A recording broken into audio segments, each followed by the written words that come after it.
الحمد للہ رب العالمین والصلاة والسلام علی سید الانبیاء والمرسلین اما بعد فاعوذ باللہ من الشیطان الرجیم بسم اللہ الرحمن الرحیم۔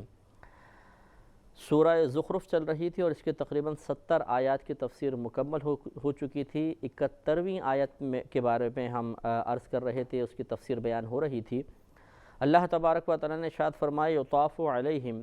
چکر لگایا جائے گا ان پر، یعنی جنتیوں پر، بصحاف من ذہب و اکواب، سونے کے پیالوں اور جاموں کے ساتھ، یعنی غلام ہوں گے جو سونے کے پیالے اور سونے کے جام کے اندر ان کو جنتی شراب پیش کریں گے۔ اور اس شراب کے بارے میں نبی کریم صلی اللہ علیہ وسلم نے ارشاد فرمایا کہ جس کو پینے کے بعد نہ سر میں درد ہوگا، نہ چکر آئیں گے، نہ اس سے نشہ چڑھے گا، بلکہ وہ صرف تلذذ کے لیے ہوگی، لذت حاصل کرنے کے لیے ہوگی۔ اور اللہ تبارک و تعالیٰ اپنے ان بندوں کا اس طریقے سے ان غلاموں کے لگاتار آنے سے، یطاف علیہم جو فرمایا کہ چکر لگایا جائے گا ان پر، یعنی ایک کے بعد ایک آئے گا، ایک پیش کرے گا، دوسرا دوسری چیز پیش کر رہا ہے، تیسرا تیسری چیز پیش کر رہا ہے۔ اس طرح ان غلاموں کی کثرت اور ان کی خدمت کے ذریعے ان جنتیوں کا اکرام کیا جائے گا اور ان کے شرف کی طرف اشارہ ہوگا۔ وَفِيهَا مَا تَشْتَهِيهِ الْأَنفُسُ وَتَلَذُّ الْأَعْيُنُ، اور اس میں وہ ہے جو خواہش کریں گے اس کی نفس، یعنی جو طبیعتیں جس چیز کی خواہش کریں گی وہ بھی اس میں ہے، وَتَلَذُّ الْأَعْيُنُ، اور جس سے آنکھوں کو لذت حاصل ہو۔ گویا کہ وہاں پہ نظارے بھی ایسے خوبصورت ہوں گے کہ جس کو دیکھ کر طبیعت کو لذت حاصل ہوگی، اور جو ہمارا دل چاہے گا اللہ تبارک و تعالی وہاں پر وہ ہمیں عطا فرمائے گا۔ اور یہ کچھ پچھلے پروگرامز میں ہم نے عرض کیا تھا کہ بعض اوقات اس قسم کی باتوں کو سننے کے بعد جو تھوڑا سا ذہن کے اندر شرارت رکھتے ہیں وہ پھر غلط قسم کی چیزوں کے بارے میں بھی سوچنے لگ جاتے ہیں۔ مثلا کیا وہاں پستول بھی ہوگی، کیا وہاں پہ قتل کرنا بھی ہوگا، کیا وہاں جیب کاٹنا بھی ہوگا، معاذ اللہ ثم معاذ اللہ، کہ اگر کوئی جیب کترا جنت میں چلا گیا اور اس کی خواہش ہو کہ میں جیب کاٹوں تو کیا وہ بھی اس کو مل جائے گا؟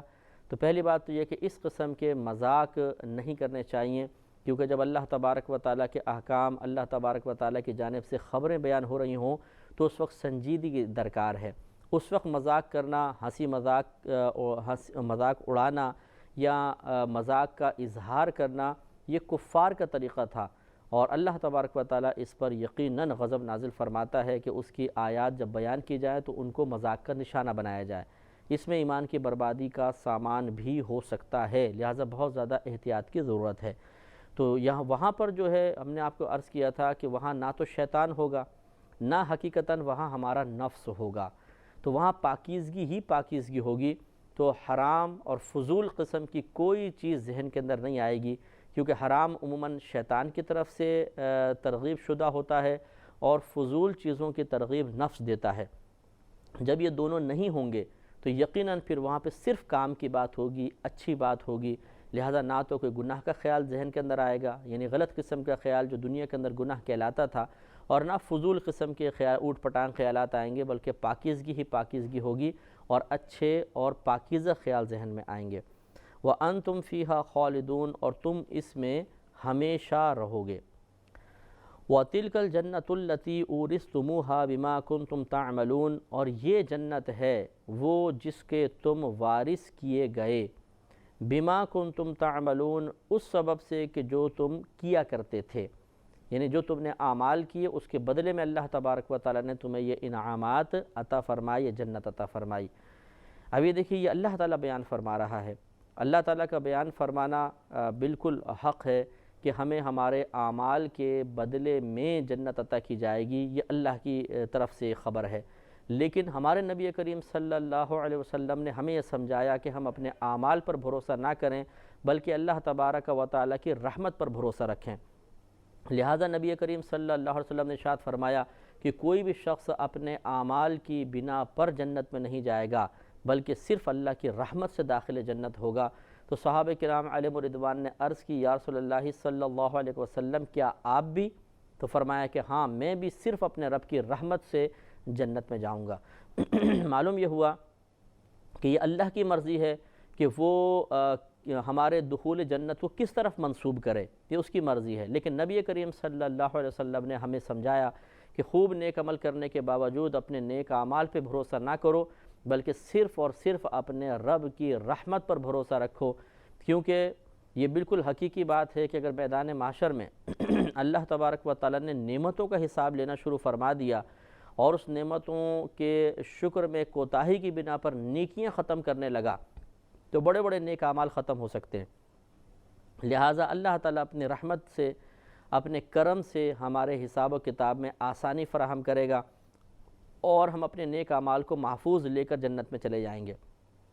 اور ان کے مطابق درجات پائیں گے۔ تو اب دیکھیے کہ اصل چیز پر اللہ کی رحمت ہوئی، نیک اعمال نہیں، کیونکہ یہ نیک اعمال آخرت میں ضائع ہو سکتے تھے۔ یہ بھی ہوگا کہ ایک ظالم ہوگا، مظلوم ہوگا، اللہ تبارک و تعالیٰ ظالم سے مظلوم کو بدلہ دلوانا چاہے گا تو مظلوم کہے گا کہ اس کی نیکیاں مجھے دے دی جائیں، نیکیاں لے لے گا، پھر بھی اس کا ظلم باقی رہے گا تو عرض کرے گا یا رب کریم میرے گناہ اس کے نام اعمال میں ڈال دیے جائیں۔ تو اب دیکھیے کہ اعمال ختم ہو گئے، لیکن اللہ تبارک و تعالیٰ اس بندے سے فرمائے گا، یہ صحیح بخاری کی روایت ہے کہ تو آسمان اوپر دیکھ، وہ دیکھے گا تو اس کو جنت کا ایک محل نظر آئے گا، تو وہ عرض کرے گا یا رب کریم یہ کس کے لیے ہے؟ تو اللہ تبارک و تعالیٰ فرمائے گا کہ جو بھی اس کی قیمت ادا کر دے۔ وہ شخص عرض کرے گا یا رب کریم اس کی قیمت کون دے سکتا ہے، تو بڑا قیمتی محل ہے۔ تو اللہ تبارک و تعالیٰ فرمائے گا کہ تو اس کی قیمت دے سکتا ہے۔ وہ عرض کرے گا یا رب کریم وہ کیسے؟ تو اللہ تعالیٰ ارشاد فرمائے گا کہ اپنے اس مسلمان بھائی کو معاف کر دے تو تیرا یہ ٹھکانہ ہے۔ تو وہ فوراً کہے گا کہ اللہ تعالیٰ تو گواہ ہو جا کہ میں نے اس مسلمان بھائی کو معاف کیا، میں اس کے ظلم سے درگزر کرتا ہوں۔ تو اللہ تعالیٰ کی رحمت اتنی وسیع ہے کہ ارشاد فرمائے گا کہ اچھا اب تو اپنے اس بھائی کا ہاتھ پکڑ اور دونوں داخل جنت ہو جاؤ۔ یعنی مظلوم تو جنت میں جائے گا جائے گا، اللہ تعالیٰ اس مظلوم کے معاف کر دینے کی بنا پر ظالم سے بھی درگزر فرمائے گا اور انہیں داخل جنت فرما دے گا۔ تو اب یہ دیکھیے کہ مظلوم کی طرف سے معافی کے لیے اللہ تبارک و تعالیٰ وہاں پر اس قسم کے حکمت اختیار فرمائے گا، اس قسم کے معاملات ظاہر فرمائے گا، جس سے معلوم ہوتا ہے کہ اعمال کچھ بھی نہیں ہیں، حقیقتاً اللہ تعالیٰ کی رحمت ہے۔ لیکن ہمیں چونکہ اعمال کرنے کا حکم دیا گیا، ہم عمل کرتے جائیں، ان پر غرور، فخر، تکبر نہ کریں، اللہ کی رحمت پر یقین رکھیں تو انشاءاللہ ہمارا بیڑا پار ہو جائے گا۔ لیکن اس پوری ترغیب سے یہ مقصود نہیں ہے کہ آپ کو یہ کہے کہ پھر نیک عمل کیوں کروں میں، ٹھیک ہے میں اللہ تعالیٰ کی رحمت پر بھروسہ رکھتا ہوں اور صرف اللہ تعالیٰ کی رحمت پر بھروسہ کر کے میں داخل جنت ہو جاؤں گا۔ اگر کوئی یہ سوچتا ہے تو وہ غلط سوچ رہا ہے، اس لیے کہ ہمارے نبی کریم صلی اللہ علیہ وسلم یقیناً ہم سے زیادہ اللہ تعالیٰ کی رحمت کا یقین رکھتے تھے۔ صحابہ کرام، اولیاء عظام یقیناً ہم سے زیادہ اللہ تعالیٰ کی رحمت کے قائل تھے، لیکن اس کے باوجود پوری زندگی آپ دیکھ لیجئے کہ ان کے عمل میں کوئی کوتاہی یا کمی نظر نہیں آئے گی۔ معلوم یہ ہوا کہ رحمت کا یقین ایک الگ چیز ہے، لیکن جب یہ نیک اعمال کے ساتھ ہوگا تو نافع ہوگا، نیک عمل کو چھوڑ دیں گے تو یہ غلط معاملہ ہو جائے گا۔ جیسے کہ ترمذی کی روایت ہے، نبی کریم صلی اللہ علیہ وسلم نے ارشاد فرمایا کہ میری امت کا عقل مند شخص وہ ہے جو کثرت کے ساتھ نیک اعمال کرے اور پھر بھی اپنے اللہ سے ڈرتا رہے، اور میری امت کا بیوقوف شخص وہ ہے جو اپنے نفس کی خواہشات کی پیروی کرتا رہے اور پھر بھی اپنے رب سے جنت کی امیدیں لگائے رکھے۔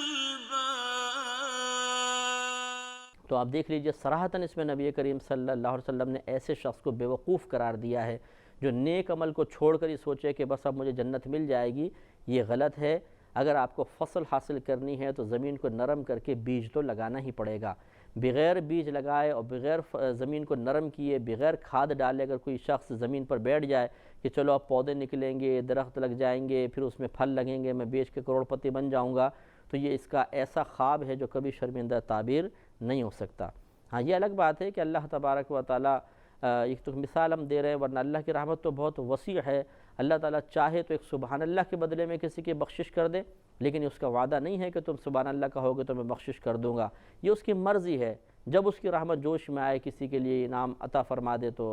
ٹھیک ہے، اس کی مرضی ہے۔ ایک ہے اس کا قاعدہ قانون، اس کا قاعدہ قانون ضابطہ یہی ہے، اس کا اصول یہی ہے کہ جو برے اعمال کرے گا اسے سزا ملے گی، جو اچھے اعمال کرے گا اسے انعام ملے گا، لہٰذا ہمیں اچھے اعمال کر کے اللہ کی رحمت کا یقین رکھنا چاہیے۔ لَكُمْ فِيهَا فَاكِهَةٌ كَثِيرَةٌ مِّنْهَا تَأْكُلُونَ، تمہارے لیے اس میں میوے ہوں گے، بہت سے میوے ہوں گے، کثیر میوے ہوں گے، ان میں سے تم کھاؤ گے۔ تو وہ میوے کھائیں گے تو نبی کریم صلی اللہ علیہ وسلم نے اس کی صورت یہ بیان فرمائی ہے کہ ایک جنتی ہوگا، وہ تخت پر لیٹا ہوگا، سامنے ایک درخت ہوگا اور اس میں پھل لگے ہوں گے، تو اس کے دل میں یہ خیال آئے گا کاش یہ پھل مجھے مل جائے، تو وہ شاخ خود بخود جھک جائے گی اور اس کے سامنے آ جائے گی، وہ پھل توڑے گا، اسے کھائے گا، پورا ہو جائے گا، پھر کھائے گا، پھر پورا ہو جائے گا، کیونکہ جنت کی نعمتوں میں فنا نہیں ہے۔ بلکہ نبی کریم صلی اللہ علیہ وسلم کی طرف سے ایک روایت میں یہ خبر بھی دی گئی ہے کہ وہ ایک پھل توڑے گا تو وہاں 2 پھل لگ جائیں گے، انہیں ڈبل ہو جائیں گے، تو وہاں پر کوئی کمی ہے ہی نہیں، اتنی زیادہ مقدار میں اللہ تبارک و تعالیٰ چیزیں عطا فرمائے گا کہ انسان کے وہم و گمان میں بھی نہیں ہے۔ اور کمال یہ ہوگا کہ دل نہیں بھرے گا۔ یہاں پہ اگر نعمتوں کی کثرت دیکھتے ہیں تو آخر ایک وقت آتا ہے کہ آدمی بیزار ہو جاتا ہے۔ روزانہ اگر گھر میں مرغی بنے تو مرغی سے بھی انسان بیزار ہو جائے گا، روزانہ اچھی ڈش آپ کو دی جائے جو ایک یکساں ہو، اس سے بھی انسان بور ہو جاتا ہے، لیکن جنت میں کوئی بھی ناپسندیدگی والا معاملہ نہیں ہوگا، لہٰذا ان نعمتوں کو کثرت سے انسان نعمتیں حاصل کرے گا، بہتات ہوگی لیکن نہ دل تنگ ہوگا، نہ اس کو بوریت محسوس ہوگی، نہ یکسانیت محسوس ہوگی، اللہ تعالیٰ کی طرف سے اس پر کرم ہی کرم ہوگا۔ ان المجرمین فی عذاب جہنم خالدین، بے شک مجرم یعنی کفار، مشرکین، منافقین جہنم کے عذاب میں ہمیشہ رہنے والے ہیں۔ لا یفطر عنہم وہم فیہ مبلسون، وہ کبھی ان پر سے ہلکا نہ کیا جائے گا، یعنی وہ عذاب کبھی ہلکا نہ ہوگا، وہم فیہ مبلسون، اور وہ اس میں مایوس رہیں گے، بے آس ہو جائیں گے، انہیں کوئی ایسا نجات کا یا رحمت کا راستہ نظر نہیں آئے گا کہ جس کو حاصل کرنے کے بعد، جس کو دیکھنے کے بعد دل میں کوئی ڈھارس بن جائے، بالکل مایوس ہو جائیں گے۔ وما ظلمناہم، اور ہم نے ان پر ظلم نہیں کیا، ولیکن کانوا ھم الظالمین، اور لیکن وہ خود ہی ظالم تھے۔ تو کتنی پیاری بات اللہ نے ارشاد فرمائی کہ ان کے ان سخت ترین عذابوں کو سننے کے بعد اگر معاذ اللہ ثم معاذ اللہ تمہارے ذہن میں یہ تصور پیدا ہونے لگے کہ یار یہ تو بڑا سخت عذاب ہے لوگوں کے اوپر، تو کیا یہ خدا نہ خواستہ کوئی ظلم کی صورت تو نہیں؟ تو یقیناً نہیں، اللہ تبارک و تعالیٰ ظالم نہیں ہے، وہ اپنے بندوں پہ بڑا رحیم ہے، کریم ہے۔ ہاں یہ ہے کہ وہ منتقم بھی ہے، وہ عذاب بھی نازل فرماتا ہے کہ جب کوئی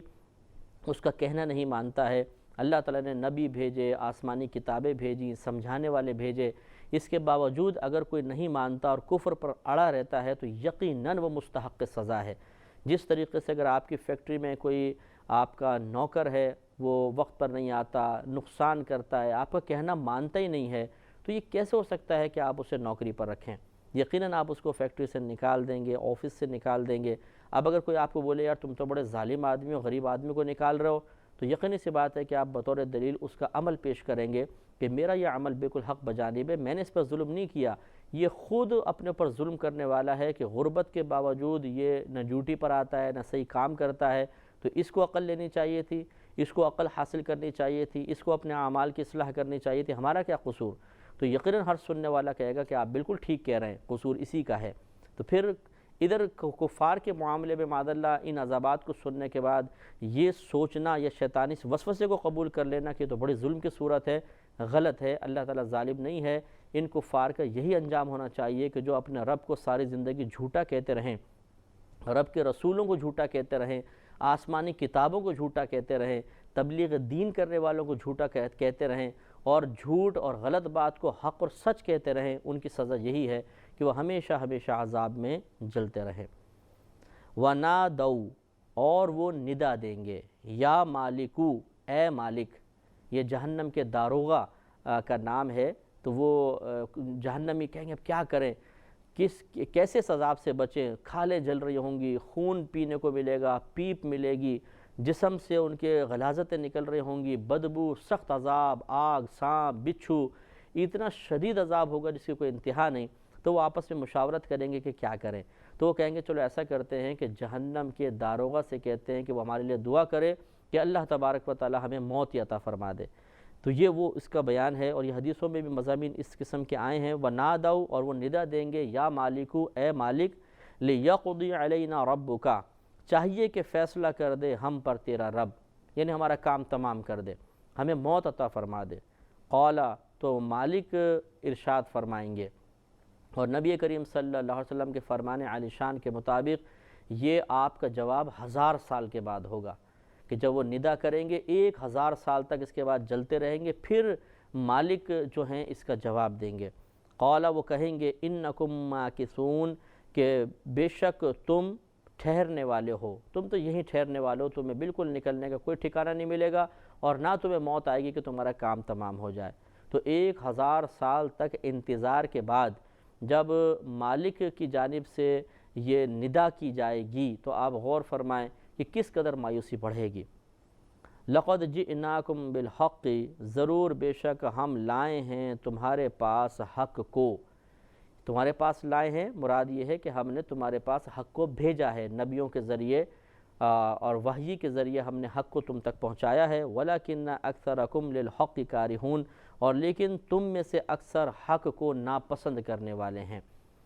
تو یہ کفار کے اندر تو یہ بیماری رہی ساری زندگی کہ وہ حق کو ناپسند کرتے تھے، اور اب مسلمانوں کے اندر بھی بیماری سرایت کر گئی ہے کہ آج دیندار کو بالکل بیوقوف، دقیانوسی سمجھا جاتا ہے، پاگل سمجھا جاتا ہے۔ کوئی قرآن پڑھ کر ہمیں سنائے، ڈرانے کی کوشش کرے، حدیث بیان کرے تو ہمیں ناپسند ہو جاتا ہے، ہمارا دل تنگ ہونے لگ جاتا ہے، ہمیں اس کی باتیں بری محسوس ہوتی ہیں، اور اگر ہم صاحب منصب شخص ہیں تو وہاں بیٹھنا پسند نہیں کرتے ہیں، اسے خاموش کروا دیا جاتا ہے، اس کو بعض اوقات ذلیل کر دیا جاتا ہے۔ لیکن یہ دنیا کے معاملے ہیں، آج یہاں پر بادشاہ بن کے انسان زندگی گزار لے تو کیا میدان معاشر میں بھی بادشاہ ہوگا؟ یقینی سی بات ہے کہ نہیں، وہاں پر جا کر اسے اپنے ان اعمال کا حساب و کتاب دینا ہوگا۔ لہٰذا اپنی عادات کو، اپنے اوصاف کو، اپنی خوبیوں کو بہتر سے بہتر کرنا چاہیے۔ یہ کفار کی عادت ہے کہ قرآن و حدیث کو سننے کے بعد وہ مذاق اڑایا کرتے تھے، تکبر محسوس کرتے تھے، غرور ان کے اندر بڑھ جایا کرتا تھا، اور وہ سامنے والے کو چاہے وہ نبی ہی کیوں نہ ہو برا بھلا کہا کرتے تھے، اور وہ شدید ان کو ناپسند آتا تھا، ان کی بات نہیں سنتے تھے، دل میں تنگی محسوس کرتے تھے۔ اگر یہ چیزیں ہمارے اندر بھی ہیں تو ہمیں اپنی اصلاح کی کوشش کرنی چاہیے۔ اللہ تعالیٰ ہم سب کو عمل کی توفیق عطا فرمائے۔ وآخر دعوانا ان الحمد للہ رب العالمین۔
الحمد للہ رب العالمین والصلاة والسلام علی سید الانبیاء والمرسلین، اما بعد فاعوذ باللہ من الشیطان الرجیم، بسم اللہ الرحمن الرحیم۔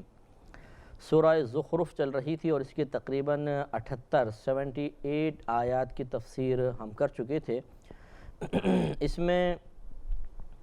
اللہ تبارک و تعالی نے جہنم کے کفار کے کچھ احوال کا تذکرہ فرمایا تھا کہ جب جہنمی جہنم میں چلے جائیں گے تو ہم اس کو دوبارہ اس آیت کو ذرا عرض کر دیتے ہیں، 77ویں اور 78ویں آیت کو۔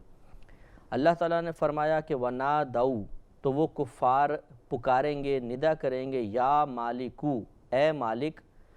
یہ جنت کے داروغہ، یعنی جنت کے جو فرشتے سردار ہیں، ان کے انڈر سارے فرشتے ہوں گے، جہنم والے جو فرشتے ہیں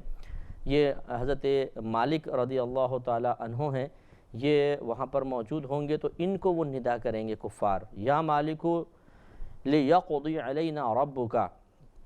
چاہیے کہ فیصلہ کر دے ہم پر تیرا رب۔ فیصلہ کر دے کا مطلب کہ تو دعا کر دے، آپ دعا کر دیں کہ اللہ تعالی ہمیں موت عطا فرما دے، آپ کا رب ہمیں ہمارا قصہ تمام کر دے۔ قال، تو وہ مالک فرمائیں گے، اور حدیثوں میں ہے کہ یہ سوال کے 1000 سال بعد جواب دیا جائے گا۔ انکم ماکثون، بے شک تم ٹھہرنے والے ہو، یعنی یہیں پر ٹھہرے رہو گے، تم نہیں نکل سکتے۔ لقد جئناکم بالحق، بے شک ہم تمہارے پاس حق لائے، یعنی اب امام مالک نہیں فرما رہے بلکہ اب یہ اللہ تعالیٰ فرما رہا ہے گویا کہ اب تم، مالک نے تمہیں جواب دے دیا کہ تم یہیں ٹھہرو، دنیا کا قصہ، ذرا دنیا کے معاملات یاد کرو کہ جہاں تمہارے پاس حق آیا، انبیاء علیہ السلام آئے،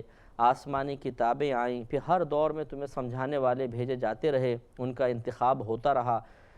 یعنی جیسے مبلغین ہیں، علماء ہیں، فقہاء ہیں، انہیں اللہ تبارک و تعالیٰ اپنے کرم سے عطا سے مقرر فرماتا رہا، لیکن تم نے ان کی بالکل قدر نہیں کی اور ان کا کہنا نہ مانا۔ وَلَكِنَّ أَكْثَرَكُمْ لِلْحَقِّ كَارِهُونَ، مگر تم میں سے اکثر حق کو ناگوار سمجھتے تھے، یعنی حق کو ناپسند رکھتے تھے۔ ام ابرموا امرا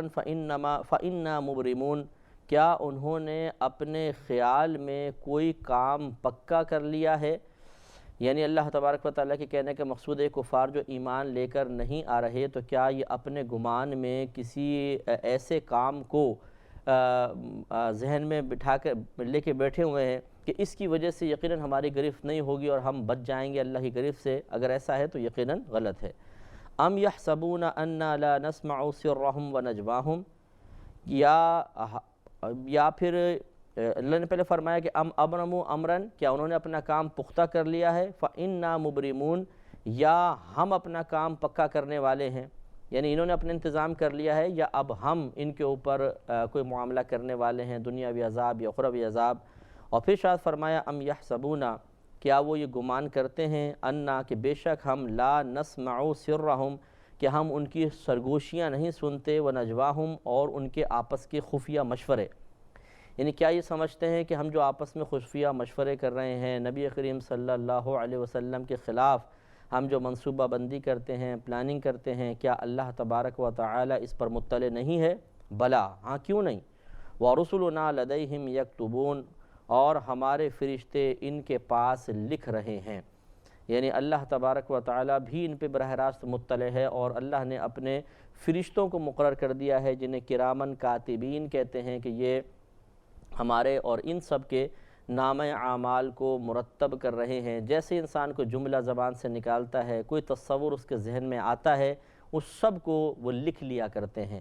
یہ اس لیے نہیں ہے کہ معاذ اللہ ثم معاذ اللہ اللہ تبارک و تعالیٰ کے پاس وہ قدرت نہیں ہے کہ وہ ان تمام چیزوں کو اپنے پاس محفوظ رکھ سکے، اس لیے کروا رہا ہے، ایسا نہیں ہے۔ ورنہ آپ خود سوچ لیجئے کہ بالفرض محال اگر کوئی کہے کہ نہیں ایسا ہی ہے، تو ذرا یہ بتائیے کہ دنیا کے اندر آدم علیہ السلام سے لے کر آج تک کتنے لوگ آئے، ابھی کتنے موجود ہیں، اور قیامت تک کتنے آئیں گے؟ اگر ان سب کا نام اعمال نکال کر اس طرح لکھ کر وہ آپ کے سامنے رکھ دیا جائے تو کیا آپ اس کو پڑھ سکیں گے؟ ایک اگر آپ کتاب پڑھنا شروع کرتے ہیں جو مثلا 100 صفحے کی ہے، تو جب آپ اس کے 10 صفحے آگے پہنچتے ہیں تو بعض اوقات یاد نہیں رہتا کہ پہلے صفحے کے اوپر بالتفصیل کیا کیا لکھا ہوا تھا۔ مضمون تو مختصر سے ذہن میں رہ جاتا ہے، لیکن اگر آپ سے کوئی تفصیل مانگے کہ اچھا بتائیے پہلے صفحے پہ کیا کیا ہے، پہلی لائن میں کیا ہے، دوسری لائن میں کیا ہے، تیسری میں، چوتھی میں، 18ویں لائن میں، تو ہم نہیں بتا سکتے۔ یعنی جب آدمی ایک چیز کو مطالعہ کرتا جاتا ہے، اسے دیکھتا جاتا ہے، تو پچھلی چیز اس کے ذہن سے نکلتی جاتی ہے، کیونکہ اتنی وسعت ذہنی اس کے پاس نہیں ہوتی ہے۔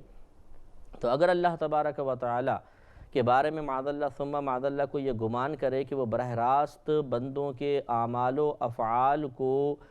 لکھوائے بغیر اپنے پاس محفوظ نہیں کر سکتا، تو بتائیے کہ پھر بروز قیامت جب سب بندوں کے نام اعمال اس کے سامنے پیش کر دیے جائیں گے تو اس کو کیسے یاد رہے گا؟ اگر بالفرض اس وقت آپ یہ کہیں کہ اس وقت ہی مطلع ہوگا اور پھر فیصلہ فرمائے گا، تب بھی یہ ناممکنات میں سے ہے کہ اتنا بڑا طویل نامہ اعمال، مثال کے طور پہ کسی کی عمر 60 سال ہے، اب 60 سال کے دن آپ نکال لیں اور پھر ہر دن میں سینکڑوں باتیں، کیسے فیصلہ ہو سکتا ہے؟ یقینی سی بات ہے کہ یہ ماننا پڑے گا کہ اللہ تعالیٰ بڑی عظمت و قدرت والا ہے، وہ ان باتوں کو اپنے پاس محفوظ رکھنے کے سلسلے میں کرامن کاتبین کے لکھنے کا محتاج نہیں ہے۔ یہ اس کا ایک ضابطہ ہے، ایک قاعدہ ہے۔ یہ اس لیے ہے کہ اللہ تبارک و تعالیٰ تو سب جانتا بھی ہے، اس کے پاس سب محفوظ ہے، وہ لکھوانے کا محتاج نہیں، لیکن اتمام حجت کے لیے کہ بروز قیامت بہت سے کافر ایسے ہوں گے معاذ اللہ ثم معاذ اللہ جو یہ کہیں گے جب اللہ تعالیٰ فرمائے گا تم نے ایسا کیا تو منع کر دیں گے ہم نے تو ایسا نہیں کیا۔ تو اس لیے پھر وہاں پر ایسا ہوگا کہ ان کے ہاتھ، ان کے پیر، ان کی زبان، ان کی آنکھیں ان کے خلاف گواہی دیں گی، یہ قرآن سے ثابت ہے۔ تو اسی طریقے سے یہ ہو سکتا تھا کہ اگر اللہ تبارک و تعالیٰ اپنے پاس محفوظ رکھتا تو یہ لوگ کہتے کہ دیکھو یہ تو اللہ تعالیٰ نے اپنے پاس سے فیصلہ کر دیا، ہم نے تو ایسا کیا ہی نہیں۔ تو ان کے پورا وہ نام اعمال لے کر ان کے لکھوا کر ان کے ہاتھ میں دے دیا جائے گا کہ اس کو خود پڑھو۔ تو جب وہ پڑھیں گے تو ان کو یاد آئے گا کہ ہاں فلاں وقت ہم نے ایسا کیا تھا، واقعی فلاں وقت ایسا کیا تھا۔ تو اب وہ نامہ اعمال ان کے خلاف حجت ہوگا، اللہ تبارک و تعالیٰ کے اوپر وہ اس طرح معاذ اللہ الزام تراشی نہیں کر سکیں گے کہ اللہ تعالیٰ تو نے اپنے پاس سے ہمارے خلاف یہ باتیں جمع کر لی ہیں، بلکہ انہیں ماننا پڑے گا۔ ہاں جو اس کو بھی نہیں مانیں گے، جیسے ابھی آپ کو عرض کیا کہ وہ کہیں گے نامہ اعمال ہمارا ہے ہی نہیں، ہم نے کیا ہی نہیں ہے، ان کے ساتھ پھر یہ سلوک ہوگا کہ ان کے ہاتھ، پیر اور دیگر اعضاء ان کے خلاف گواہی دیں گے۔ تو یہ ایک ضابطے کی کارروائی ہے، ورنہ اللہ تبارک و تعالیٰ لکھوانے کا محتاج نہیں ہے۔ قُلْ إِنْ كَانَ لِلرَّحْمَنِ وَلَدٌ، تم فرماؤ کہ اگر ہو رحمان کے لیے کوئی بچہ، جیسے کہ کفار دعویٰ کرتے تھے کہ معاذ اللہ ثم معاذ اللہ فرشتے اللہ کی بیٹیاں ہیں، تو اللہ تبارک و تعالیٰ نے اپنے حبیب کریم صلی اللہ علیہ وسلم سے فرمایا کہ حبیب آپ یہ قضیہ فرضیہ بیان کیجئے، ایک فرضی بات بیان کیجئے کہ اگر بالفضل اللہ تبارک و تعالیٰ کے کوئی بچہ ہوتا فَأَنَا أَوَّلُ الْعَابِدِينَ، تو سب سے پہلے میں اس کی عبادت کرتا۔ تو یقینی سی بات ہے کہ اللہ تعالیٰ کی کوئی اولاد نہیں ہے تو عبادت بھی نہیں ہوگی، کیونکہ اللہ تعالیٰ جو مطلب کسی کی اولاد ہوتی ہے وہ اپنے والد کی جنس سے ہوتی ہے۔ انسان کی اولاد انسانی ہوگی، جنات کی اولاد جنات ہوتی ہے، جانور کی اولاد جانور ہوتی ہے، اور جانوروں میں پھر ہاتھی کے ہاں ہاتھی ہی پیدا ہوگا، گدھا تو پیدا ہونے سے رہا۔ اسی طریقے سے اگر اللہ تبارک و تعالیٰ کے معاذ اللہ اولاد ہوتی تو یقینی سی بات ہے کہ وہ خدا کی جنس سے ہوتی اور وہ خدا ہی ہوتی، اس کا وہی مقام و مرتبہ ہوتا، اور یقینی سی بات ہے کہ ایسا مقام و مرتبہ تو کسی کا بھی نہیں ہے۔ اس کا مطلب یہ ہے کہ اللہ تبارک و تعالیٰ کے کوئی بھی اولاد نہیں ہے۔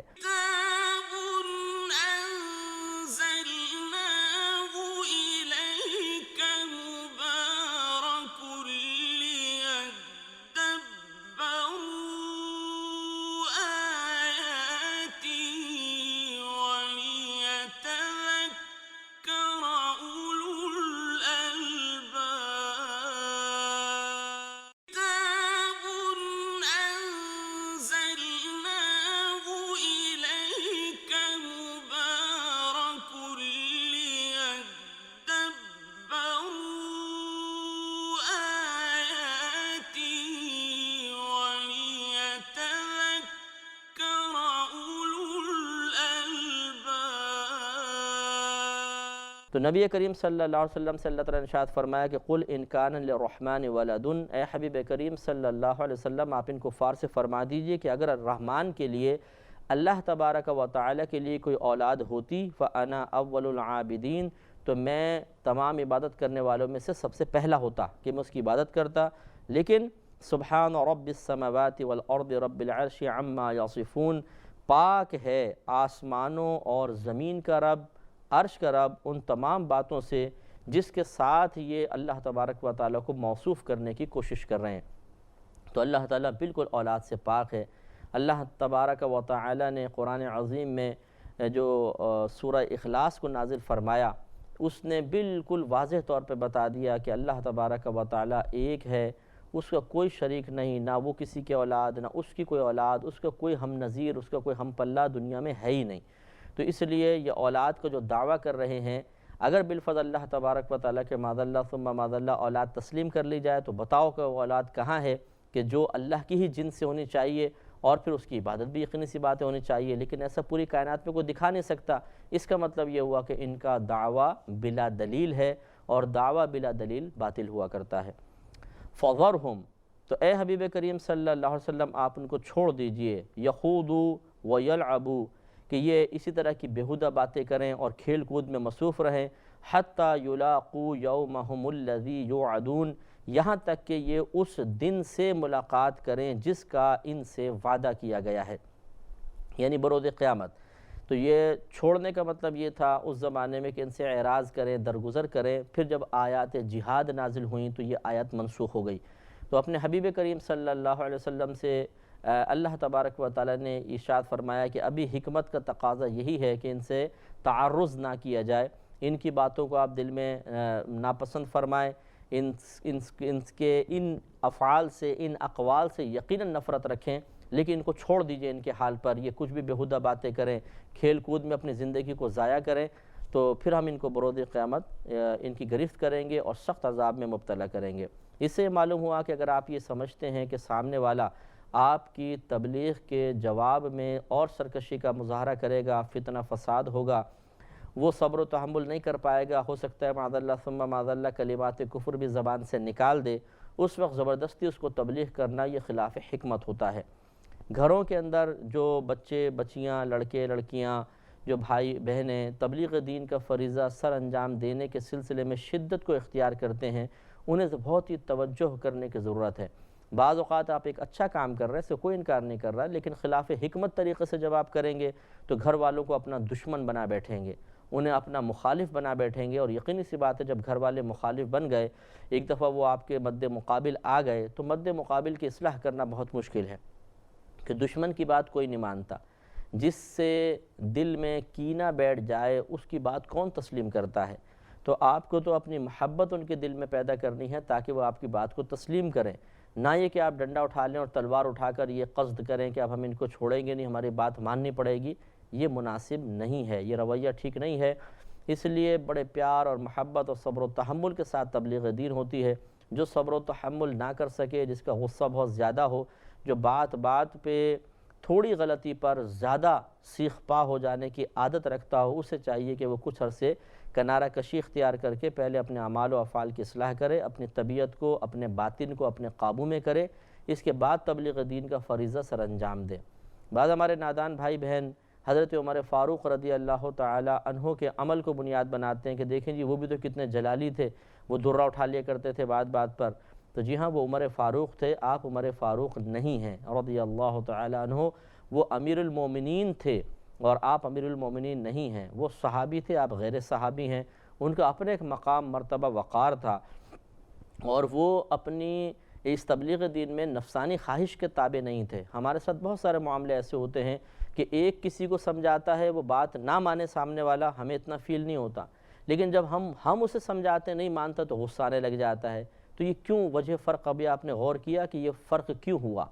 کہ دوسرے کی بھی اس نے وہی بات نہیں مانی اور آپ کی بھی نہیں مانی، لیکن اب آپ کو غصہ آیا، پہلے نہیں آیا؟ اس کا مطلب یہ ہے کہ ذرا ہمارے ان اعمال میں بھی ذاتیات کا، نفسانیت کا دخل ہو جاتا ہے۔ آپ کو اس لیے غصہ آیا ہے کہ اس نے آپ کی بات نہیں مانی، اس لیے غصہ نہیں آیا کہ اس نے اللہ کی بات نہیں مانی، رسول کی بات نہیں مانی، ورنہ تو پہلے بھی آپ کو غصہ آنا چاہیے تھا جب دوسرا شخص اللہ اور رسول کی بات بتا رہا تھا۔ تو اس کا مطلب یہ ہوا کہ ہماری تبلیغ دین میں بعض اوقات نفسانیت کا دخل ہو جاتا ہے۔ جب ہمارے نفس کو تکلیف پہنچتی ہے تو ہمیں غصہ آتا ہے۔ اس لیے حکمت کے ساتھ اپنا بھی عملی علمی محاسبہ جاری رکھا جائے تو انشاءاللہ بہتر نتائج کی توقع ہے۔ وَهُوَ الَّذِي فِي السَّمَاءِ إِلَٰهٌ وَفِي الْأَرْضِ إِلَٰهٌ وَهُوَ الْحَكِيمُ الْعَلِيمُ۔ وہ اللہ تبارک و تعالی وہی ذات ہے جو آسمان میں بھی خدا ہے اور زمین والوں کا خدا ہے، یعنی زمین میں خدا ہے، یعنی زمین والوں کا خدا ہے۔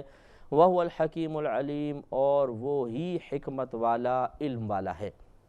اس کے علاوہ اور کوئی اس شان کے لائق نہیں، اور جب وہ اس شان کے کوئی لائق ہے نہیں، اللہ تعالیٰ کا کوئی ہمسر ہم نظیر نہیں ہے، تو یقینی سی بات ہے پھر وہ عبادت کے قابل بھی نہیں ہوگا۔ وَتَبَارَكَ الَّذِي لَهُ مُلْكُ السَّمَاوَاتِ وَالْأَرْضِ وَمَا بَيْنَهُمَا، اور برکت ہے اس ذات کو کہ جس کے لیے آسمانوں اور زمین کی بادشاہت ہے، وَمَا بَيْنَهُمَا، اور جو کچھ ان کے درمیان ہے اس پر بھی اللہ تبارک و تعالیٰ بادشاہ ہے، یعنی اللہ تبارک و تعالیٰ کو سلطنت حاصل ہے۔ وَعِندَهُ عِلْمُ السَّاعَةِ، اور اسی کے پاس قیامت کا علم ہے۔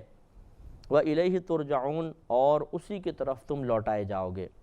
قیامت کا علم اللہ تبارک و تعالیٰ کو ہے، یعنی یقینی علم اللہ کو ہی ہے۔ اس کے علاوہ اگر کوئی حساب کتاب مثلا علم جفر کے ذریعے کر کے بتائے گا تو وہ ظنی ہوگا، قطعی نہیں ہوگا۔ اس بات میں اختلاف ہے کہ کیا نبی کریم صلی اللہ علیہ وسلم کو قیامت کا علم دیا گیا تھا یا نہیں دیا گیا تھا۔ تو اکابرین اسلام اسی طرف گئے ہیں کہ نبی کریم صلی اللہ علیہ وسلم کو بھی قیامت کا علم ضرور دیا گیا تھا، لیکن اس کے اظہار سے منع کر دیا گیا تھا۔ یہی وجہ ہے کہ جہاں تک نبی کریم کو اجازت تھی آپ نے اظہار بھی فرمایا۔ مثلا قیامت جمعے کے روز قائم ہوگی، یوم عاشورہ کا دن ہوگا، میدان محشر اس مقام پر قائم ہوگا، پھر اس میں اس طریقے سے حساب ہوگا، اس طرح جہنم کے احوال ہوں گے، اس طرح جنت کے احوال ہوں گے، اس طرح اللہ تعالیٰ فیصلے فرمائے گا۔ جب اللہ کے نبی قیامت کے بعد تک کے احوال بتا رہے ہیں تو یقینی سی بات ہے قیامت کا معاملہ تو پہلے ہوگا، آپ کو کیوں نہیں پتہ ہوگا، لیکن آپ کو اللہ تبارک و تعالی نے اس کے اظہار سے منع فرمایا۔ یہ اللہ تعالیٰ کی مرضی ہے، وہ جس چیز کی اظہار کی اجازت دے اور جس سے منع کر دے۔ نبی کریم صلی اللہ علیہ وسلم یقیناً اس سلسلے میں اللہ تبارک و تعالیٰ کی اجازت کے پابند ہیں، اور آپ اس پابندی کو اختیار کیے رہے کہ آپ نے اپنی مرضی سے شرعی احکامات یا غیبی خبروں کے بارے میں کوئی آپ نے اپنی مرضی سے خبر نہیں دی، بلکہ جو اللہ تعالیٰ وحی فرماتا تھا، جس کی اجازت فرما دیتا تھا، اسے آپ ظاہر فرما دیا کرتے تھے۔ یہ روایت ہے، صحیح ستہ کی روایت ہے کہ ابو ہریرہ رضی اللہ تعالی عنہ کہتے ہیں کہ میں نے نبی کریم صلی اللہ علیہ وسلم سے بعض علوم ایسے بھی سیکھے ہیں کہ اگر میں تمہارے سامنے ان کو ظاہر کر دوں تو تم میری گردن اڑا دو گے۔ یہاں پہ دیکھیے کہ یہ ایک راز کی بات تھی، نبی کریم نے اپنے ایک صحابی کو بتائی، وہاں پہ اذن الہی تھا کہ ان کو بتا دیجئے، باقی کو نہ بتائیے، تو باقی کو نہیں بتایا۔ اس طریقے سے بہت سے امور ہوتے ہیں کہ اللہ تبارک و تعالی حکمتاً اپنے حبیب کریم صلی اللہ علیہ وسلم کو ان چیزوں کے اظہار سے روک دیا کرتا ہے۔ وَإِلَيْهِ تُرْجَعُونَ سے اشارہ فرما دیا کہ قیامت حق ہے اور ہم سب اللہ تعالیٰ کی بارگاہ میں ایک دن حاضر کیے جائیں گے۔ وَلَا يَمْلِكُ الَّذِينَ يَدْعُونَ مِن دُونِهِ الشَّفَاعَةَ إِلَّا مَنْ شَهِدَ بِالْحَقِّ وَهُمْ يَعْلَمُونَ، اور جن کو یہ اللہ تبارک و تعالیٰ کے سوا پوچھتے ہیں، جن کی یہ عبادت کرتے ہیں، انہیں وہ شفاعت کا اختیار نہیں رکھتے ہیں، یعنی وہ بالکل کوئی شفاعت نہیں کریں گے۔ إِلَّا مَنْ شَهِدَ بِالْحَقِّ، ہاں شفاعت کا اختیار انہیں ہے جو حق کی گواہی دیتے ہیں، یعنی مسلمان ہیں۔ ایک عام مسلمان بھی دوسرے مسلمان کی شفاعت کرے گا، اور درجہ بندی ہوگی اس میں، علماء، فقہاء، شہداء، انبیاء، صحابہ کرام ایک دوسرے کی یعنی لوگوں کی شفاعت کریں گے۔ اس پہ کلام جاری رہے گا اگلے پروگرام میں۔ وآخر دعوانا ان الحمدللہ رب العالمین۔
الحمدللہ رب العالمین والصلاة والسلام علی سید الانبیاء والمرسلین، اما بعد فاعوذ باللہ من الشیطان الرجیم، بسم اللہ الرحمن الرحیم۔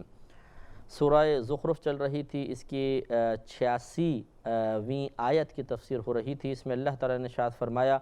کہ جو اللہ تبارک و تعالیٰ کے علاوہ دوسروں کو پوجتے ہیں وہ کسی کی شفاعت کا اختیار نہیں رکھتے ہیں، ہاں الا من شہد بالحق، مگر جو حق کی گواہی دیں گے، یعنی مسلمان یہ شفاعت کر سکتے ہیں، وہم یعلمون، اور وہ علم بھی رکھتے ہیں، یعنی انہیں اس بات کا علم ہے کہ ہم گواہی دیں گے۔ تو یہ صاحب علم لوگ جو مسلمان ہیں، اللہ تبارک و تعالیٰ کی وحدانیت کا اقرار کرنے کے ساتھ ساتھ جو توحید کے اقرار کرنے کے بعد مزید تقاضے ہوتے ہیں، ان تقاضوں کو پورا کرتے ہیں، یہ برود قیامت اللہ تعالیٰ کی اجازت سے ضرور شفاعت کریں گے۔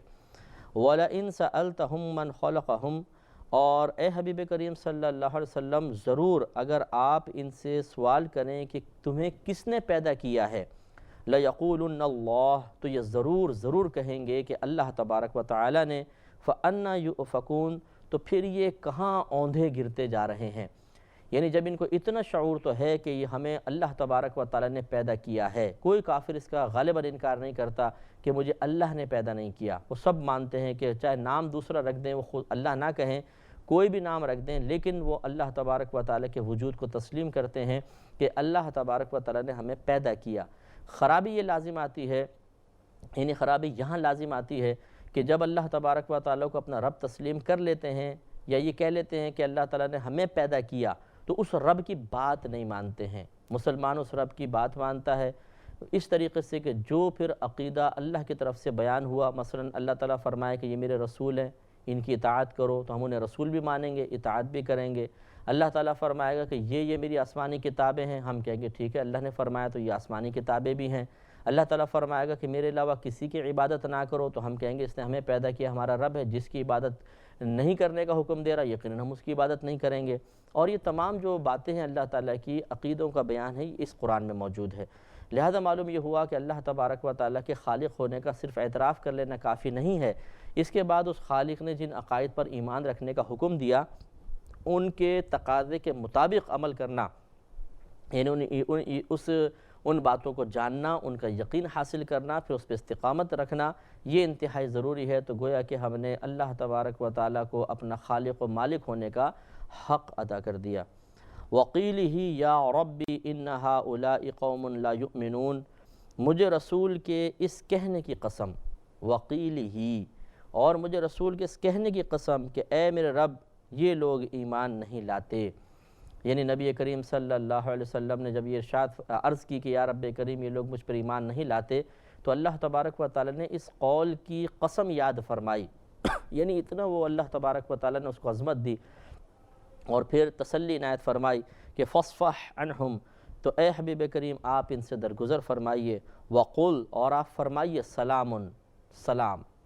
یعنی یہ سلام متارکت کہلاتا ہے کہ اچھا بھائی تمہیں تو دور سے سلام ہے، پھر تو یہاں سلامتی کی دعا دینا مقصود نہیں ہوتا، بلکہ یہ کہ ٹھیک ہے تم پھر اپنے راستے پہ جاؤ، میں اپنے راستے پہ چلتا ہوں۔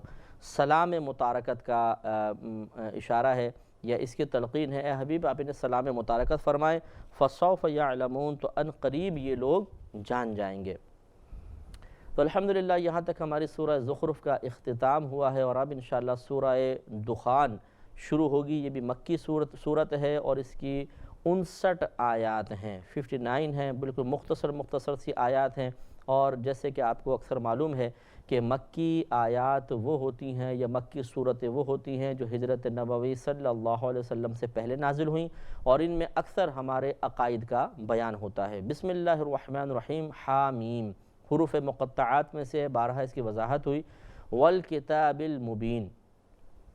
قسم ہے اس روشن کتاب کی، اِنَّا أَنزَلْنَاهُ فِي لَيْلَةٍ مُبَارَكَةٍ، بے شک ہم نے اسے ایک مبارک رات میں نازل فرمایا۔ اس سے مراد اکثر کا قول یہ ہے کہ شب قدر مراد ہے، اور اس کو شب قدر میں نازل فرمانے کا مطلب ہرگز یہ نہیں ہے کہ دنیا میں اس کو نازل کیا، بلکہ لوح محفوظ سے آسمان دنیا پر ایک ساتھ اسے شب قدر میں نازل کیا گیا، پھر یہ آسمان دنیا سے دنیا میں اس کا نزول تقریباً 23 سال کی مدت میں مکمل ہوا، کیونکہ 40 سال کی عمر میں نبی کریم صلی اللہ علیہ وسلم نے اعلان نبوت فرمایا تھا، پھر 13 سال تک آپ مکۃ المکرمہ میں ٹھہرے رہے، اور اس کے بعد 10 سال آپ کی مدنی زندگی ہے۔ تو جب نبی کریم صلی اللہ علیہ وسلم نے اعلان نبوت فرمایا 40 سال کے آپ تھے، اس کے بعد 13 سال یہاں کے لیجئے، 10 سال وہاں کے، 23 سال، تو 23 سال کی مدت میں قرآن پاک کا نزول مکمل ہوا۔ اِنَّا كُنَّا مُنذِرِينَ، بے شک ہم ڈر سنانے والے ہیں۔ فِيهَا يُفْرَقُ كُلُّ أَمْرٍ حَكِيمٍ، اس میں بانٹ دیا گیا ہے ہر حکمت والا کام۔ اس سے مراد یہ رات ہے، قرآن پاک نہیں ہے، فیہا کی ضمیر لیلہ کی طرف جاری ہے کہ اس رات میں ہر حکمت والا کام بانٹ دیا جاتا ہے، یعنی جو اللہ تعالیٰ کی حکمتیں ہیں انہیں تقسیم کر دیا جاتا ہے فرشتوں کے درمیان۔ حکمت والا کام دیکھیے، رزق کی تقسیم میں بھی اللہ کی حکمت کار فرما ہے، کسی کو پیدا کرنے، مارنے میں، موت دینے میں، زندگی دینے میں، کسی کو آزمائشوں میں مبتلا کرنے میں، ہر ایک میں اللہ تعالیٰ کی حکمت پوشیدہ ہے۔ تو گویا کہ کہنے کا مقصد یہ ہے کہ اللہ تبارک و تعالیٰ اپنے امور، اپنے کام فرشتوں کے سپرد فرماتا ہے کہ تم نے یہ کام کرنا ہے، تم نے یہ کام کرنا ہے، تم نے یہ کام کرنا ہے۔ یعنی اس رات میں فرشتوں کو مختلف مزید ڈیوٹیاں دے دی جاتی ہیں، اور اس رات میں فرشتوں کو اگلے سال کے بارے میں تمام معلومات فراہم کی جاتی ہیں کہ فلاں فلاں کے ساتھ یہ معاملہ کرنا ہے اور فلاں کے ساتھ یہ معاملہ کرنا ہے۔ امراً من عندنا، ہمارے پاس کے حکم سے، یعنی ہماری طرف سے ایک حکم کے ذریعے یہ حکمت والے کام تقسیم کر دیے جاتے ہیں۔ انا کنا مرسلین، بے شک ہم بھیجنے والے ہیں، یعنی فرشتوں کو دنیا تک، اور اس طرح انبیاء علیہ السلام کو لوگوں تک۔ رحمتاً من ربک، یہ تمہارے رب کی طرف سے رحمت ہے۔ انہ هو السمیع العلیم، بے شک وہ سننے والا، جاننے والا ہے۔ اور رب السماوات والارض وما بینہما ان کنتم موقنین، کہ اگر تم یقین رکھتے ہو تو وہ آسمانوں اور زمین اور جو کچھ ان دونوں کے درمیان ہے، ان سب کا پالنے والا ہے، ان کی دیکھ بھال کرنے والا ہے، ان کا مربی ہے۔ تو دیکھ لیجئے اس میں چاہے کافر ہو چاہے مسلمان ہو، اللہ تبارک و تعالیٰ سب کے اوپر کرم نوازی فرما رہا ہے۔ ہاں یہ دنیا تک ہے، لیکن جب قیامت قائم ہوگی تو صرف مسلمان اللہ تعالیٰ کی رحمت کے مستحق ہوں گے، کفار مشرکین نہیں ہو سکتے۔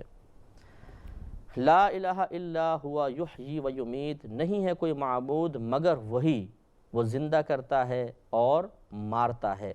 ربکم و رب آبائکم الاولین، وہ تمہارا بھی رب ہے اور تمہارے وہ پہلے آباء و اجداد جو گزر گئے ان کا بھی رب ہے۔ بل ہم فی شک یلعبون، لیکن وہ یہ کفار جو ہیں وہ شک میں پڑے کھیل رہے ہیں۔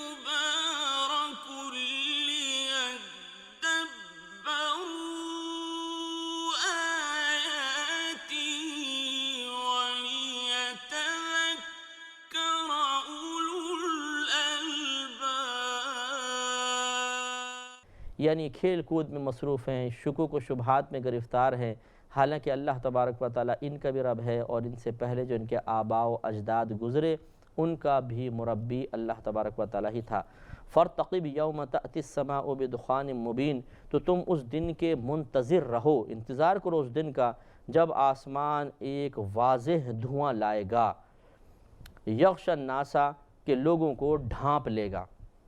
اس سے مراد ہے، کہا جاتا ہے کہ یہ برود قیامت ایک دھواں نکلے گا کہ جو پورے دنیا کے لوگوں پر چھا جائے گا اور لوگ اس میں غشی کے عالم میں ہو جائیں گے۔ یہ قیامت کی بڑی نشانیوں میں سے ایک نشانی ہوگی۔ ھذا عذاب علیم، یہ ہے دردناک عذاب۔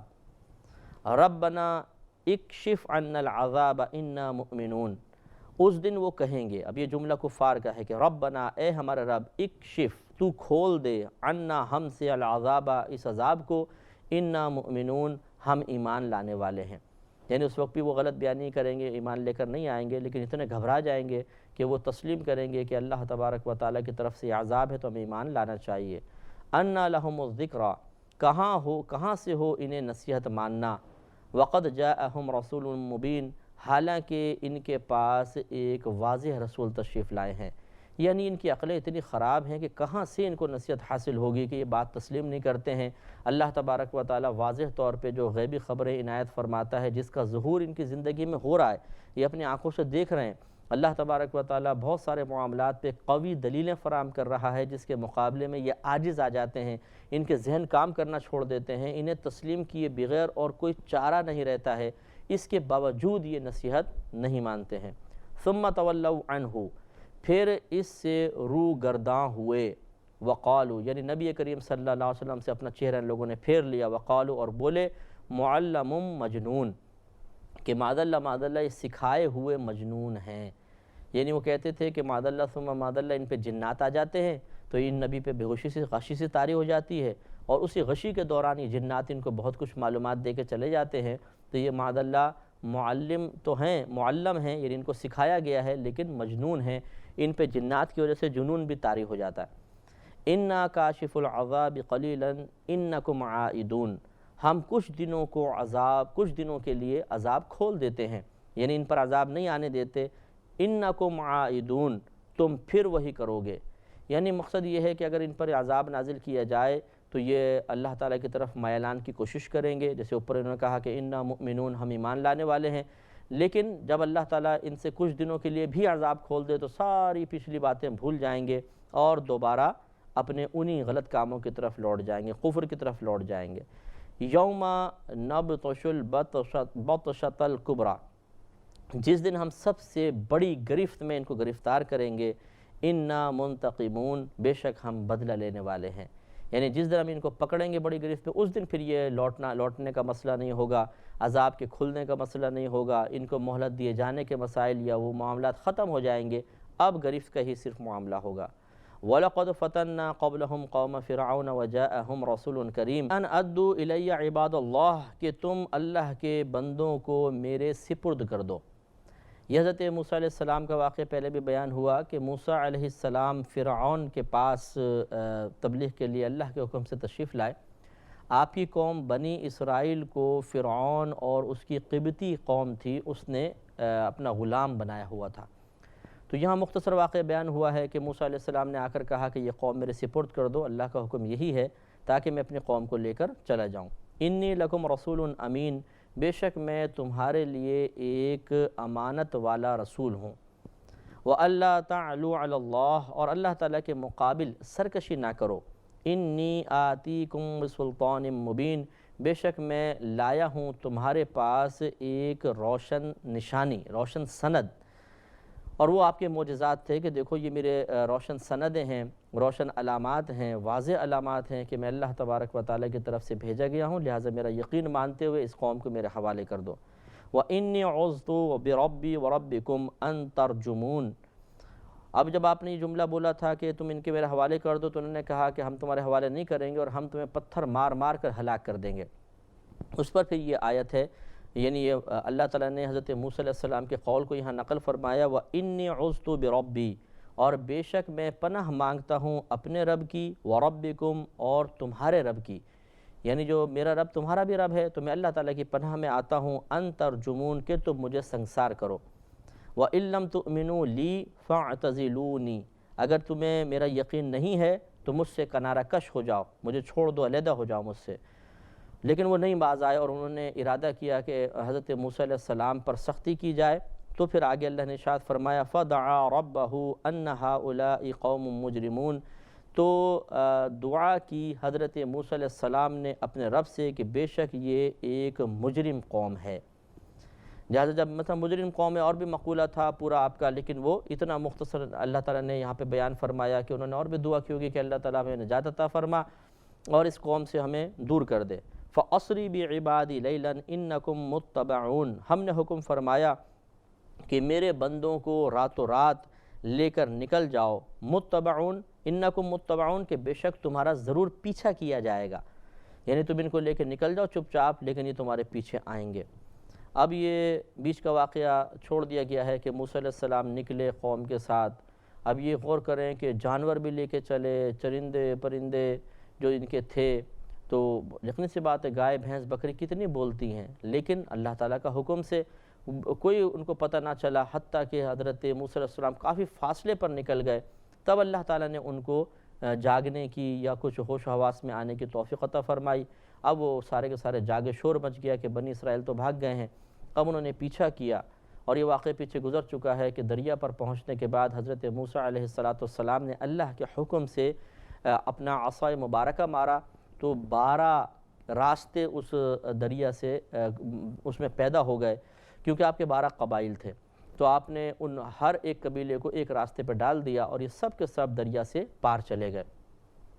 وہاں جانے کے بعد موسیٰ علیہ السلام نے ارادہ فرمایا کہ عصا مار کے دوبارہ سارے راستوں کو بند کر دیا جائے، کیونکہ ابھی فرعون پیچھے تھے، یعنی وہ فرعونی لوگ جو تھے وہ دریا میں اترے نہیں تھے، تو آپ نے ارادہ فرمایا کہ میں دریا کو بند کر دیتا ہوں، وہ اس کنارے پہ رہ جائیں گے، ہم اس کنارے پہ رہ جائیں گے، لیکن اللہ کا فیصلہ کچھ اور ہو چکا تھا۔ لہٰذا اللہ تعالیٰ نے حضرت موسیٰ علیہ السلام کے اس ارادے کو ملاحظہ فرما کے ارشاد فرمایا کہ وَاتْرُكِ الْبَحْرَ، اور آپ دریا کو یوں ہی چھوڑ دیجئے، رَہْوًا، جگہ جگہ سے کھلا ہوا،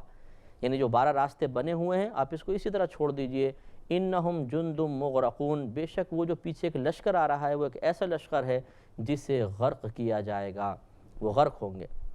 کم ترکوا من جنات وعیون، اور پھر وہ فرعون غرق ہو گئے تو اللہ نے ارشاد فرمایا کم ترکوا من جنات وعیون، کتنے ہی چھوڑ گئے وہ باغ اور چشمے۔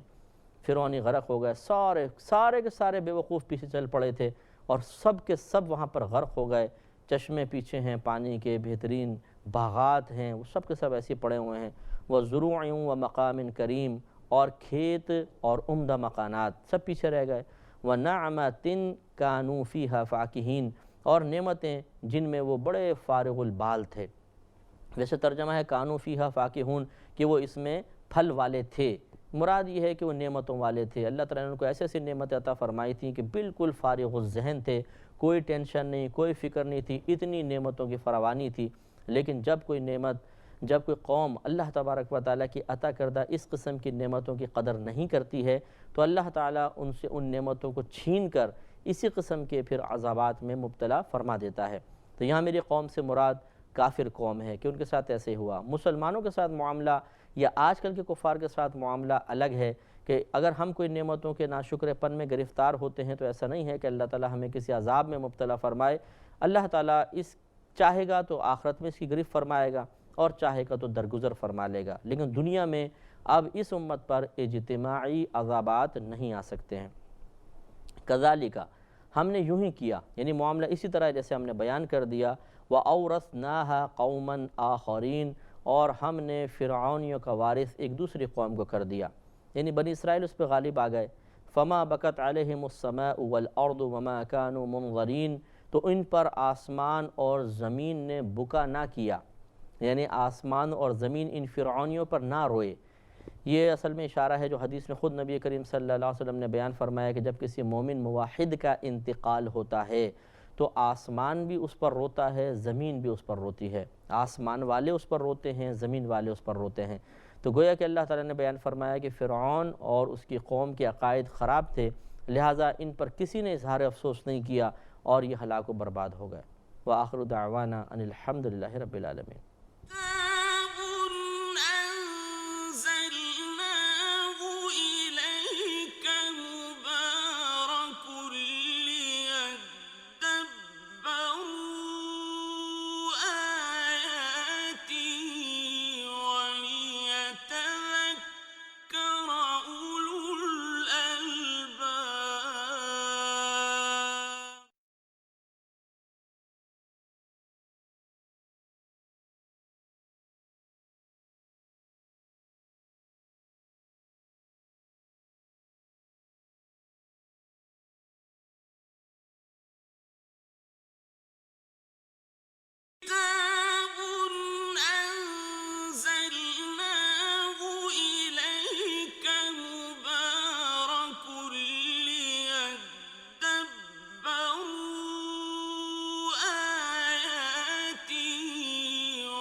الحمد للہ رب العالمین والصلاة والسلام علی سید الانبیاء والمرسلین،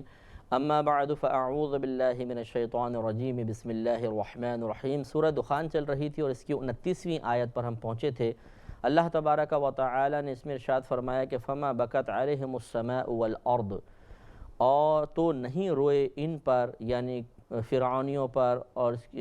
فرعون اور اس کی قوم پر آسمان اور نہ زمین۔ تو ہم آپ کو پچھلے مرتبہ بتا رہے تھے کہ نبی کریم صلی اللہ علیہ وسلم نے مومن شخص کے بارے میں ارشاد فرمایا کہ اس پر آسمان اور زمین روتے ہیں، اور وجہ یہ بیان فرمائی ہے کہ آسمان تو اس لیے روتا ہے کہ اس بندے کے اعمال آسمان سے گزر کر اللہ تعالیٰ کی بارگاہ میں پہنچائے جاتے ہیں، اور کس طرح پہنچتے ہیں اللہ ہی بہتر جانتا ہے، کیونکہ معاذ اللہ ایسا نہیں ہے کہ اللہ کے لیے کوئی سمت کا تعین ہو، لیکن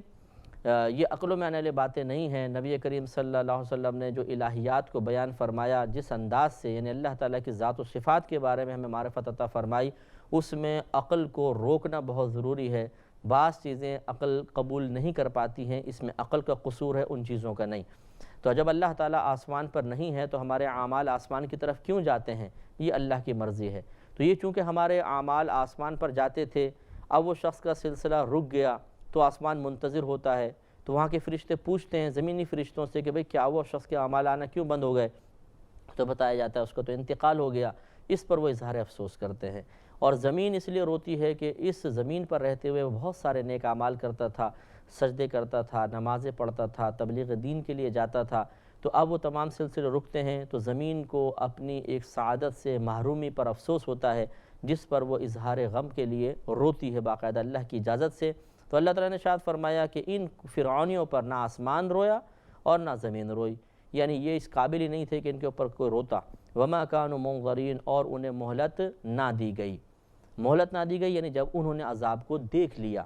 کیونکہ یہ پچھلے گزر چکا ہے کہ جب فرعون غرق ہونے لگا تو اس نے کہا کہ میں موسیٰ علیہ السلام کے رب پر ایمان لایا، لیکن جس وقت انسان عذاب میں گرفتار ہو جائے اس وقت اس کا ایمان لانا معتبر نہیں ہے۔ لہٰذا یہ کہنا مقصود ہے کہ جس وقت فرعونیوں نے اللہ تبارک و تعالیٰ کے عذاب کو دیکھ لیا، اس کے بعد انہیں مہلت نہیں دی گئی، ورنہ ایسا نہیں ہے کہ پہلے ان کو مہلت نہیں دی گئی تھی، موسیٰ علیہ السلام نے آتے ان پر حملہ کر دیا یا معاذ اللہ کوئی آتے ہی بد دعا دے دی تھی، ایسا نہیں ہے، بلکہ بہت مہلت دی گئی، انہیں سوچنے کا ٹائم دیا گیا، وقت دیا گیا، انہیں موسیٰ علیہ السلام نے باقاعدہ مناظروں میں ہرایا، جیسے جادوگروں سے مقابلہ ہوا، اس میں شکست دی۔ یہ تمام چیزیں ایسی تھیں جو ان کی ہدایت کے لیے کافی تھیں، لیکن جب تمام چیزوں کو نظر انداز کیا اور اللہ تعالیٰ کی طرف سے عذاب ان کے لیے مقدر ہو گیا، تو پھر جب عذاب کو ملاحظہ کر لیا تو یقیناً اس کے بعد ایمان لانا معتبر نہیں ہے، پھر اللہ نے ان کو مہلت نہیں دی۔ تو ما کانوا منظرین سے یہ مراد ہے کہ جس وقت ان کی گرفت ہو گئی، عذاب الہی کے آثار ان پر بالکل نمایاں ہو گئے، اس وقت پھر ان کو مہلت نہیں دی گئی۔ وَلَقَدْ نَجَّيْنَا بَنِي إِسْرَائِيلَ مِنَ الْعَذَابِ الْمُهِينِ، اور ضرور بے شک نجات دی ہم نے بنی اسرائیل کو ذلت کے عذاب سے۔ یہ جو ذلت کے عذاب میں مبتلا تھے کہ غلام بنایا گیا تھا، ان سے بہت زیادہ مشقت والے کام کروائے جاتے تھے، ان کے بیٹوں کو قتل کر دیا جاتا تھا، اللہ تبارک و تعالیٰ نے بنی اسرائیل کو اس سے نجات عطا فرمائی۔ من فرعون، فرعون سے، یعنی نجات یہ فرعون سے عطا فرمائی۔ انہ کان عالیا من المسرفین، بے شک وہ کان عالیا من المسرفین، حد سے بڑھنے والوں میں سے متکبر تھا، جو حد سے بڑھتے ہیں یعنی کفر و سرکشی میں، ان میں سے ایک متکبر یہ فرعون بھی تھا۔ وَلَقَدِ اخْتَرْنَاهُمْ عَلَى عِلْمٍ عَلَى الْعَالَمِينَ، اور بے شک ہم نے انہیں یعنی بنی اسرائیل کو دانستہ طور پر چن